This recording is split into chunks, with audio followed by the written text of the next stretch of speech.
টেলিভিশনে মাধ্যমে আপনাদেরকে অবগত করবার চেষ্টা করছি।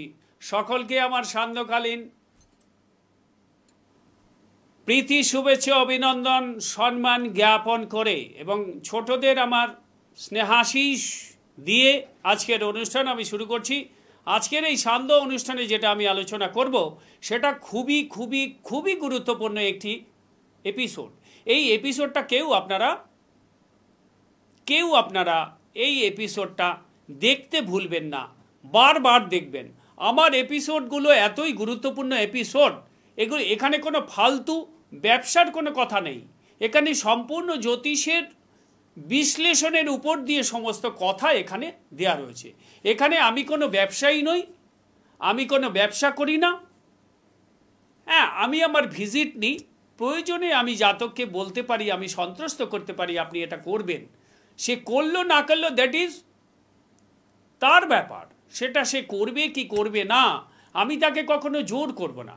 কিন্তু এরকম বহু বিগত দিনে আমার কেস হয়েছে, আমি যেটা বলেছি সেটা হয়তো 1.5 বছর পর হয়েছে, তখন এসে আমার পা জড়িয়ে ধরে কাঁদছে, তখন আমি কিছু করতে পারবো না। আমি বললাম আমি আর কি করব বলুন, আপনি তো আমাকে ঠিক বিশ্বাস করেননি, আপনি জুয়েলারি হাউস থেকে কিনেছেন, এখন আপনার বাচ্চাটা নষ্ট হয়ে গেছে, তো আমি কি করব? আমি তো কিছু করতে পারবো না। তখন আমি আমার ঘ্যামটা কিন্তু দেখাই। কেন দেখাই? আমি আমার সাবজেক্টের উপর আমার কনফিডেন্স আছে, আমি জানি আমি কি করতে পারি, আমার কোয়ালিটি কতটা, আমি মানুষকে কতটা উপকার দিতে পারি। I am well confident about my subject also in astrology or tantra or any kinds of spiritual matters. So you can come. না, আমি কখনো আপনাকে বলবো না যে আপনি আমার কাছে আসুন, আপনি ঘুরে বেড়ান, যেখানে খুশি ঘুরে বেড়ান। আসলে মেইন ঘটনা হচ্ছে যতক্ষণ পর্যন্ত পশ্চিমবঙ্গের, I am talking about only West Bengal only. West বেঙ্গলের লোক এত পাকা না, খুব পাকা, চরম পাকা, কিন্তু ঠকেও বেশি, চরম ঠকে। আমি জানি, আমি দেখেছি, এগুলো আমার practical experience. I know very well about the people of West Bengal. আমি জানি অনেক ক্ষেত্রে সেনকো গোল্ড থেকে, পিসি চন্দ্র থেকে যে স্টোনটার দাম ধরুন 5,000 টাকা, সেটাও 20,000 টাকা দিয়ে কিনে এনেছে, বলেছে আমাকে সার্টিফিকেট দিয়েছে। ওই সার্টিফিকেট কার্ড, এটা নিয়ে আমি প্রোগ্রাম করব, আপনাদের কাছে বলবো এই সার্টিফিকেটের রহস্যটা কি, এর ভিতর নিগূঢ় তত্ত্ব কি আছে। একটা সায়েন্টিস্ট, জুলজিক্যাল সার্ভে অফ ইন্ডিয়ার যদি কোনো সায়েন্টিস্ট কোনো সার্টিফাইড পাথরটার যে সার্টিফিকেটটা আপনাকে ইস্যু করা হচ্ছে, ওই সার্টিফিকেটটা সিগনেচার না করে হয় সায়েন্টিস্ট সাইন করবে, না হয় ওখানকার জেমোলজিস্ট সাইন করবে। এই দুটো ব্যক্তির সাইন ছাড়া ওই সার্টিফিকেটের কোনো মূল্য নেই।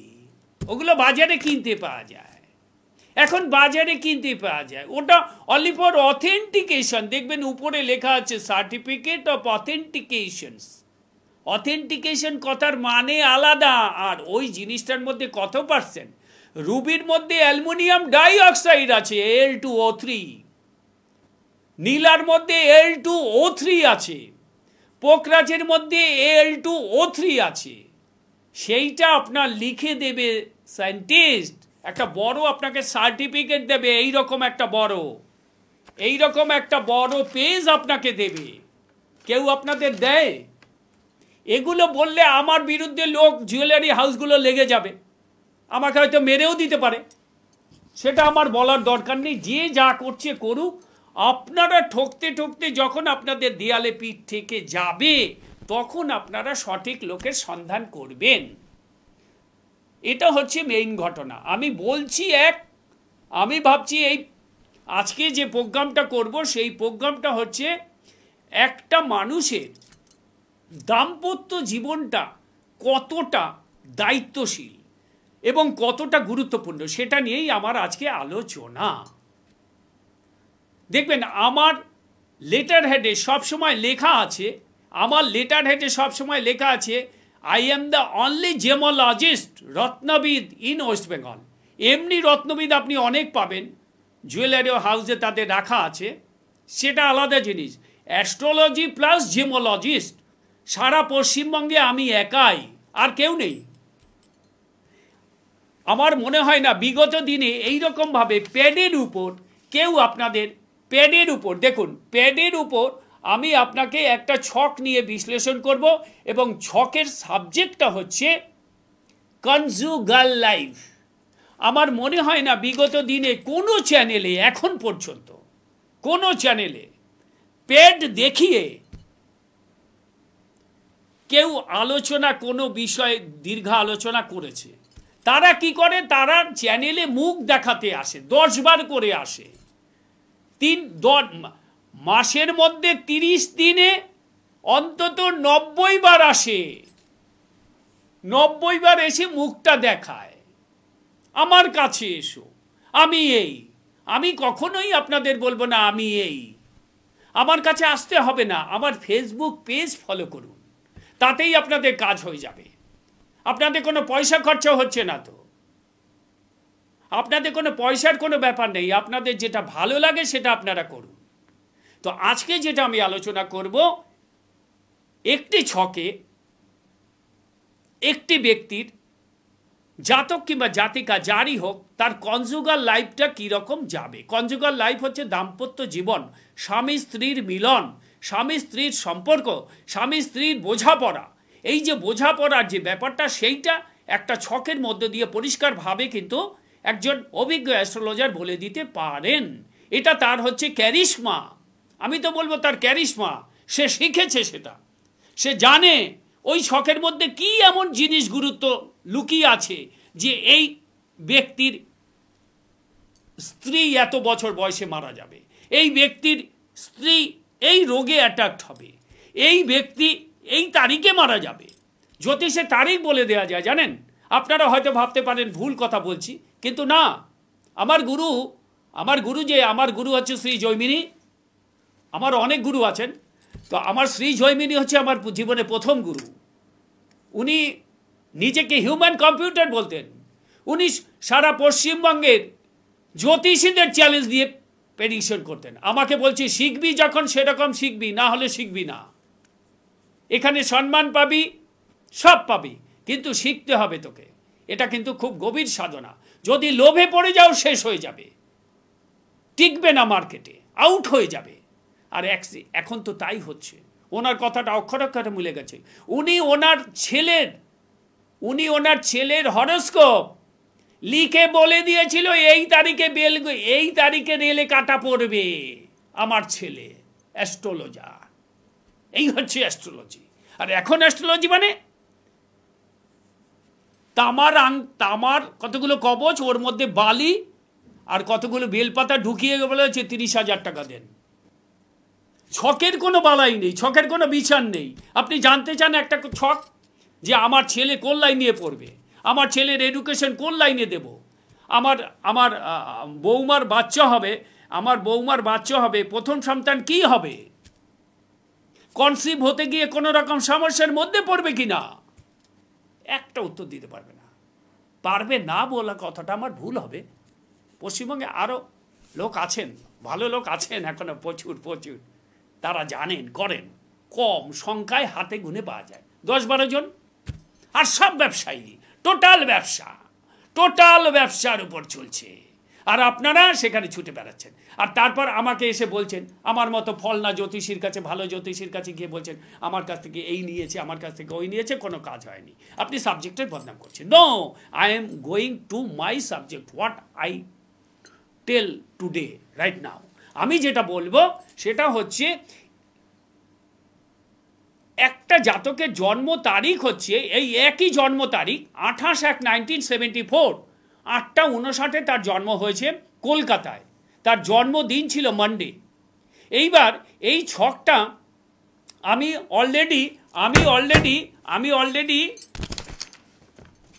অলরেডি দেখুন, আপনাদের ছকটা আমি দেখাচ্ছি। দেখুন ওই ছকে পরিষ্কার বলে দেওয়া আছে কন্যা লগ্ন, কন্যা লগ্ন, মীন রাশি, উত্তর ভাদ্রপদ নক্ষত্র, লগ্নে বসে আছে আপনার, লগ্নে কোনো গ্রহ নাই, সেকেন্ড হাউসে কোনো গ্রহ নাই, থার্ড হাউসে কোনো গ্রহ নেই, চতুর্থভাবে রাহু, পঞ্চমভাবে বসে আছে তিনটে শুভ গ্রহ বুধ শুক্র বৃহস্পতি এবং রবি, ষষ্ঠে বসে আছে, ষষ্ঠে কোনো গ্রহ নেই, সপ্তমে বসে আছে চন্দ্র শনির নক্ষত্রে, অষ্টমে বসে আছে মঙ্গল, নবমে কোনো গ্রহ নেই, দশমে বসে আছে কেতু এবং শনি। ক্লিয়ার হয়ে গেল? এই জাতকের আজকে আমি বিচার করব এর দাম্পত্য জীবন কেমন হবে, এর স্ত্রী কেমন হবে, এর স্ত্রীর চরিত্র কেমন হবে বলে দেওয়া যায়। আমি যাকে বিয়ে করব তার চরিত্র বলে দেব, আপনি যাকে বিয়ে করবেন তার চরিত্র বলে দেব। সে কি কোয়ালিটির মেয়ে, সে কোন কোয়ালিটির চরিত্র সে জীবনে লিড করবে, সে আপনার সন্তানকে ভালোবাসবে কি না, আপনাকে কতটা ভালোবাসবে, আপনাকে অরিজিনাল কোন স্ত্রী তার স্বামীকে ভালোবাসে কি না, এটা কিন্তু ছক থেকে বোঝা যায়, পরিষ্কার বলে দেওয়া যায়। আপনার স্ত্রী কিন্তু আপনার কাছ থেকে শুধু লুটবার জন্য, ভালোবাসাটা টোটালটা ফলস, কিচ্ছু না। আমি তো তাই দেখি, আমি তো দেখতে পাচ্ছি, বর্তমান সমাজের কথা বলছি। আজ থেকে 30-35 বছর বয়সে কোনো মহিলার অন্য পুরুষের দিক তাকাতো না, আর এখন এ সমস্ত ব্যাপারে আমি নাই বা গেলাম। এগুলো আপনারা বলবেন আপনি সবসময় লোককে আপনি গালমন্দ করেন, গালমন্দ না, এগুলো দেখতে হচ্ছে, জানেন, খুব নিজেকে ছোট লাগে।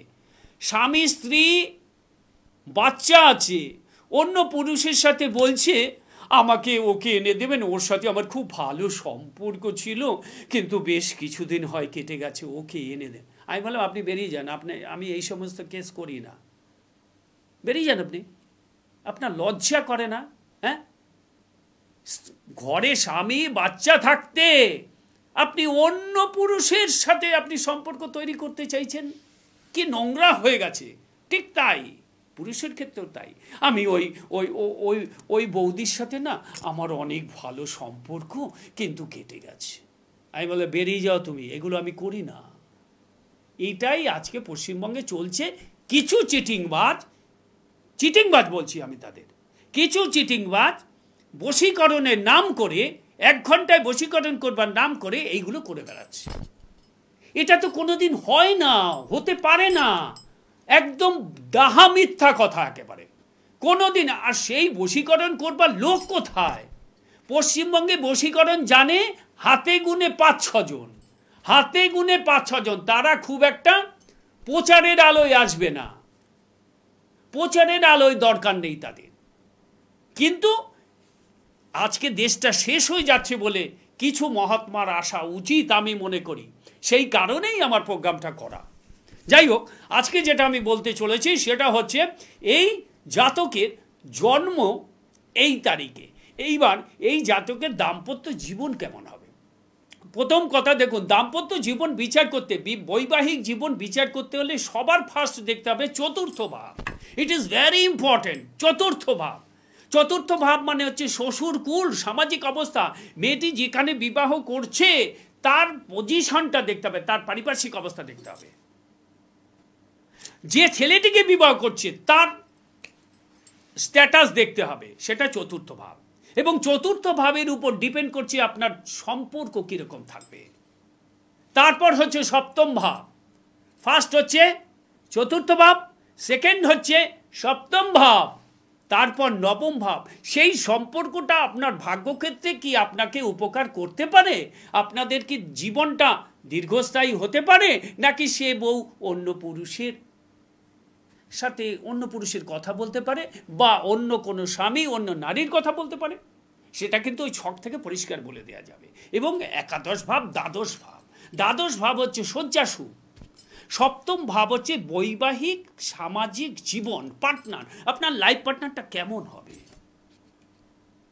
লাইফ পার্টনারটা কি চরিত্রের হবে, সে দেখতে কীরকম হবে, তার চরিত্র কীরকম হবে, সে সন্তানকে পালন করবে কি না, আপনাকে কতটা ভালোবাসে, সব বলা যাবে।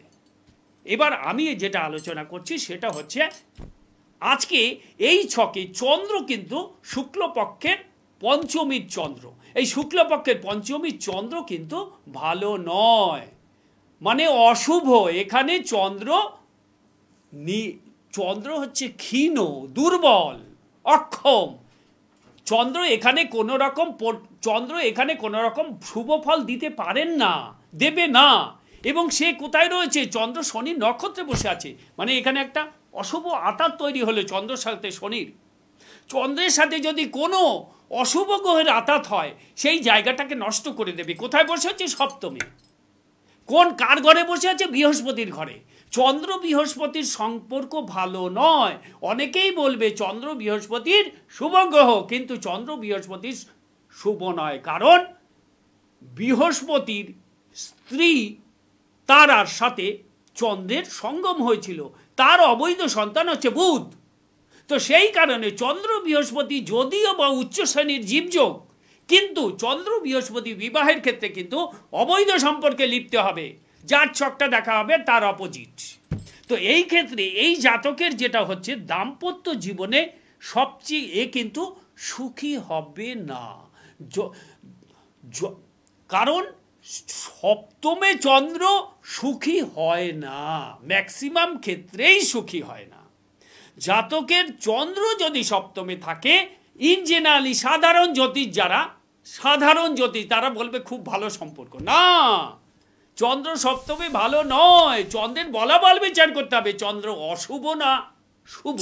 এখানে একটা পয়েন্ট তো আমি পেয়ে গেছি, শুক্লপক্ষের পঞ্চমী, that is called moon is very inactive, এক ফল দিতে পারবে না। এবং শনি যুক্ত হয়ে বিষযোগ হয়ে বসে আছে, এবং বৃহস্পতির ঘরে, তিনটেই অশুভ। সুতরাং তার স্ত্রীকে নিয়ে সে সুখী হবে না, তার স্ত্রীর চরিত্র খুব একটা ভালো আশা করা যাবে না। এটা হচ্ছে মেইন পয়েন্ট। এইবার আমি যেটা বিচার করব সবচেয়ে ভালো বিচার, সেটা হচ্ছে এই স্ত্রী দেখতে কিরকম হবে। দেখুন, এই লগ্ন সাপেক্ষে চন্দ্র কোথায় বসে আছে? বৃহস্পতির ঘরে। চন্দ্র মানে কি? চন্দ্র হচ্ছে যৌবনের গ্রহ, আর শুক্র হচ্ছে একটু মধ্যবয়স্কের গ্রহ। এটা বিচার জানতে হবে। চন্দ্র হচ্ছে যুবতী, আর শুক্র কিন্তু একটু এজেড মহিলা। তো এইবার চন্দ্র যখন সপ্তমে বসে আছে, তার মানে বুঝতে হবে এই জাতকের দাম্পত্য জীবনে কিন্তু ঝড় উঠবে। কোন দশায়? চন্দ্রের দশা অন্তর্দশায়। তার মানে এই জাতকের রবির পর চন্দ্র আসবে, তার মানে এই জাতকের শেষ বয়সটা, তার মানে মোটামুটি 56-এর পর, আমি ধরেই নিলাম 56-57-এর পর এই জাতকের কিন্তু দাম্পত্য জীবনে চরম ঝড় উঠবে। হয়তো বউ চলেও যেতে পারে, কারোর সাথে হয়তো অবৈধ সম্পর্কে লিপ্ত হতে পারে। এইবার কি বিচার করব? চতুর্থ ভাবে কে রয়েছে? চতুর্থ ভাবের অধিপতি বৃহস্পতি, সে নিচস্থ হয়ে বসে আছে। কার ঘরে? শনির ঘরে। তার মানে বৃহস্পতি শনি অ্যাডিক্ট হয়ে গেল। দেখুন কিভাবে বিচার হচ্ছে, দাম্পত্য জীবন বিচার করতে হয় কিভাবে।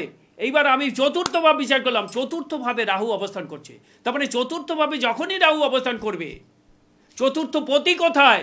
সে নিচস্থ শনির সাথে যুক্ত, এবং চতুর্থে রাহু অবস্থান করছে।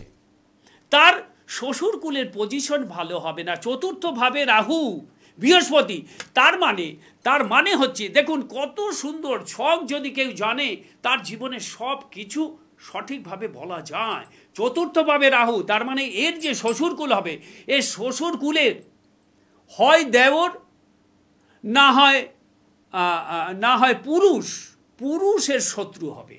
এই ভদ্রলোকের যার ছক, তার শ্বশুরকুলের সাথে যে সম্পর্কটা তৈরি অশুভ আতাত হবে, কাদের সাথে? পুরুষের সাথে, মহিলার সাথে না। ওর সাথে জায়ের সাথে ভালো সম্পর্ক থাকবে, ননদের সাথে ভালো সম্পর্ক থাকবে, শাশুড়ির সাথে ভালো সম্পর্ক থাকবে, কিন্তু তার ক্ষতি করবে শালা, ভাইরা ভাই, শ্বশুর মশাই, এর কাছ থেকে লুটবার চেষ্টা করবে। চতুর্থে রাহু, এবং যে সামাজিক অবস্থানে চতুর্থে রাহু, তার মানে সেই সামাজিক অবস্থা সারা জীবন শত্রুর দ্বারা লিপ্ত হয়ে জীবন যাপন করতে হবে। এইটা গেলে চতুর্থ ভাব। সপ্তম ভাব চন্দ্র, বিবাহের কারক গ্রহকে জ্যোতিষের প্রথম পাঠেই বলবে, সবাই বলে শুক্র। শুক্র এটা হচ্ছে কথ্য কথা। শুক্র বিবাহের কারক গ্রহ, ঠিক আছে। একটা পুরুষের ক্ষেত্রে বিবাহের কারক গ্রহকে আর নারীর বিবাহের কারক গ্রহকে সেটা জানতে হবে। বিবাহের কারক গ্রহ শুক্র, এটা হচ্ছে মানে মোটামুটি একটা স্থূল বিচার। এ বিচারে কোনোদিন মিলবে না, মেলে না। আমি একটা ছক যখন তাকে বিচার করব, মিলতে হবে তো। আপনি কম্পিটিশনে আছেন, ধরুন আপনি আপনি কম্পিটিশন দিচ্ছেন, গানের কম্পিটিশন দিচ্ছেন, আপনি কি বলবো মানে কোনো জায়গায় একটা জায়গায় যদি সা রে গা মা পা, পায়ের জায়গায় যদি পাটা না লাগে, সঙ্গে সঙ্গে আপনাকে ওটাকে যার পা লেগেছে তাকে ফার্স্ট করে দেবে। সেই এটাও তাই।